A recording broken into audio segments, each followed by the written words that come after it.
វីដេអូមួយនេះដែរមាននឹងប្រាប់ថាមូលហេតុអីបានជា YouTube វារុញវីដេអូរបស់យើងវីដេអូមួយនេះមានអាចនិយាយបានថាជាវីដេអូ part 2ដោយសារតែធ្លាប់ធ្វើប្រធានបទមួយនេះរួចម្ដងមកហើយក៏បាន post ថាលើកជាប្រធានបទនៅក្នុង community ក៏មានគ្នាយើងជាច្រើនគាត់បានឆ្លើយថាមកពីមូលហេតុនេះមូលហេតុនោះចម្លើយរបស់ពួកគាត់គឺពិតជាត្រឹមត្រូវអ្នកនរគ្នាគ្រាន់តែថា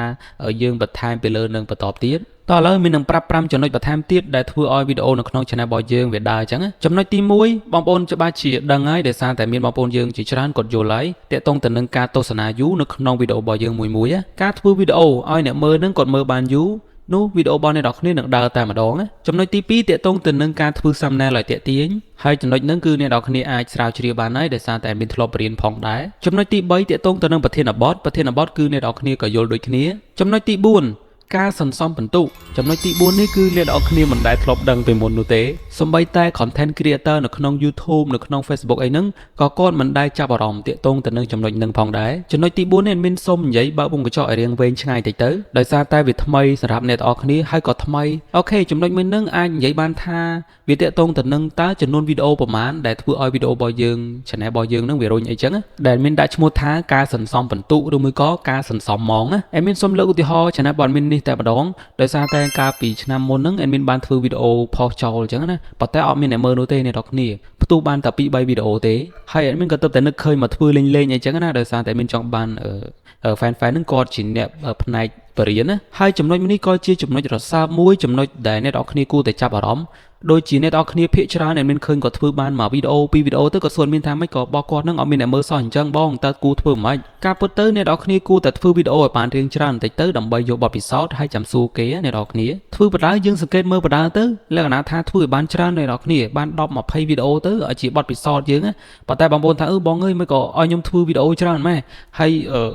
វាហត់ណាខ្ញុំចង់បានដូចជាបាន4 5វីដេអូអញ្ចឹងទៅមានអ្នកមើលខ្លះអីចឹងណាតម្រាំតែធ្វើបាន10 20វីដេអូហ្នឹងគឺហត់មែនទែនសំខាន់គឺថាវាអត់មានព្រលឹងព្រលះដូចវាអត់មាន view អត់មានអីដើម្បីលើកទឹកចិត្តយើងអីចឹងណាចុះបើសិនជា admin ប្រាប់អ្នកនរគ្នាថាការធ្វើវីដេអូច្រើនហ្នឹងគឺជា head poll មួយរបស់ YouTube ដែលគេកំពុងតែចង់បានលក្ខខណ្ឌរបស់គេអ្នកនរគ្នាមាន2បែបបើសិនជាវីដេអូរបស់អ្នកនរគ្នាប្រធានបទអត់តាក់ទាញ thumbnail អត់តាក់ទាញហើយអត់មានអ្នកមើលយូរនឹងទេគឺគេនឹងឲ្យអ្នកនរគ្នាធ្វើវីដេអូឲ្យច្រើនណាដែលគេហៅថាសន្សំម៉ងសន្សំបន្ទុកអីនឹងឯងប៉ុន្តែបកទៅកាន់លក្ខខណ្ឌមួយទៀតបើសិនជាប្រធានបទល្អ thumbnail ល្អអ្នកមើលយូរនៅក្នុងមួយវីដេអូមួយហ្នឹងគឺអ្នកនរគ្នាមិនបាច់ធ្វើវីដេអូច្រើននោះទេត្រឹមតែ1 2 3វីដេអូគឺ channel របស់អ្នកនរគ្នាវីដេអូរបស់អ្នកនរគ្នានឹងរុញទៅតែម្ដងចុះបើសិនជាប្រធានបទរបស់អ្នកនរគ្នាធ្វើនឹងមិនសូវជា viral មិនសូវជាចាប់អារម្មណ៍តើអ្នកនរគ្នាគួរធ្វើមកយើអ្វីដែលអ្នកនរគ្នាគួរធ្វើនឹងគឺធ្វើវីដេអូឲ្យច្រើនអ្នកនរគ្នាហើយសន្សំបន្ទុកសន្សំម៉ងហើយចម្ងល់បានកើតនៅក្នុងខួរក្បាលរបស់អ្នកនរគ្នាទៀតហើយថាបងចុះអាសន្សំបន្ទុកសន្សំម៉ងសន្សំអីណាហ្នឹងគេមើលយ៉ាងម៉េចមើលកន្លែងណាអីកន្លែងណាមកអេមីននឹងប្រាប់ពីរបៀបមើលតែម្ដងសម្រាប់អ្នកដែលគាត់អត់មានកុំព្យូទ័រមើលតាមរយៈទូរស័ព្ទដៃបងប្អូនអាចស្មានតាមអេមីនណាដោយសារតែវាអត់មានទិន្នន័យច្បាស់លាស់ប៉ុន្តែអ្នកដែលគាត់មានកុំព្យូទ័រក៏គាត់មើលពឹងផ្អែកទៅលើទូរស័ព្ទដៃហើយនឹងកុំព្យូទ័រពីរចូលគ្នាតែម្ដងអ្នកនរគ្នាអាចចូលទៅក្នុងវីដេអូណាមួយរបស់អ្នកនរគ្នាឧទាហរណ៍ថាវីដេអូទី1វីដេអូទី2ចឹងណាចឹងវីដេអូទី1អ្នកនរគ្នាមើលថាបានបន្ទុកប្រមាណអីប្រមាណតើអ្នកមើលនឹងយូរដែរអត់ចឹងបើសិនជាកន្លែង option របស់អ្នកនរគ្នានៅក្នុងវីដេអូរបស់អ្នកនរគ្នាកន្លែង analyze ហ្នឹងណាអ្នកនរគ្នាគឺមាន option ចំនួន3ដូចជា admin បែបនេះគឺមានន័យថាវីដេអូរបស់អ្នកនរគ្នានឹងត្រូវបាន YouTube នឹងគេកំពុងតែ suggestion ហើយចំណុចបន្តទៀតនៅពេលដែលអ្នកនរគ្នាបាន view រៀងគួរសមបាន20 view បាន100 view អីចឹងអ្នកនរគ្នាចុចចូលទៅកន្លែង analyze ហើយអ្នកនរគ្នាមើលថាតើអ្នកនរគ្នាទទួលបាន option suggestion ឬមួយក៏ YouTube recommend ដែរអត់បើសិនជាទទួលបាន option recommend មានន័យថាវីដេអូរបស់អ្នកនរគ្នានឹងកំពុងតែដើរទៅហើយអញ្ចឹងអ្នកនរគ្នាត្រូវបន្ថែមវីដេអូបន្តទៀតចំណុចបន្តទៀតអ្នកនរគ្នាត្រូវមើល traffic អ្នកនរគ្នាអូមកក្រោមបន្តទៀតមកហើយអ្នកនរគ្នានឹងឃើញកន្លែងតើវីដេអូរបស់អ្នកនរគ្នានឹងដើរដោយសារអីដោយសារការ suggestion ពី YouTubeដើរដោយសារការគេ search ពីការ search អីផ្សេងបើសិនជាមាន option ទាំងអស់ហ្នឹងមានន័យថាវីដេអូរបស់អ្នកទាំងអស់គ្នាមួយហ្នឹងគឺកំពុងតែដើរល្អមែនតើណាប៉ុន្តែបើសិនជាវីដេអូរបស់អ្នកទាំងអស់គ្នាអ្នកមើលរៀងតិចហើយអាកន្លែង option ទី2អាកដាលហ្នឹង average អីគេទេមានអត់បានអានអញ្ចឹងកន្លែងហ្នឹងបើសិនជាអត់មានទេគឺមានន័យថាវីដេអូរបស់អ្នកទាំងអស់គ្នាគឺមិនដើរតែម្ដង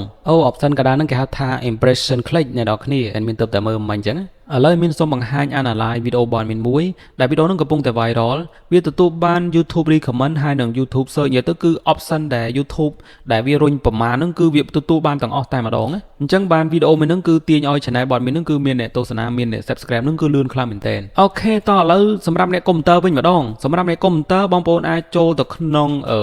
នេះរបស់យើងទៅវីដេអូរបស់យើងទៅហើយបងប្អូនត្រូវប្រើកម្មវិធី vidIQ ក៏បាន TubeBuddy ក៏បានដែរជាកម្មវិធីជំនួយ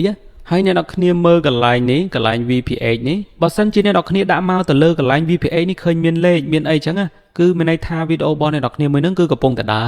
ហើយកន្លែង score កន្លែងអីនេះបើសិនជាវាមាន load លេខគុណនឹង20គុណនឹង10គុណនឹង1អីចឹងណាឲ្យតែមាន load លេខអ្នកនរគ្នា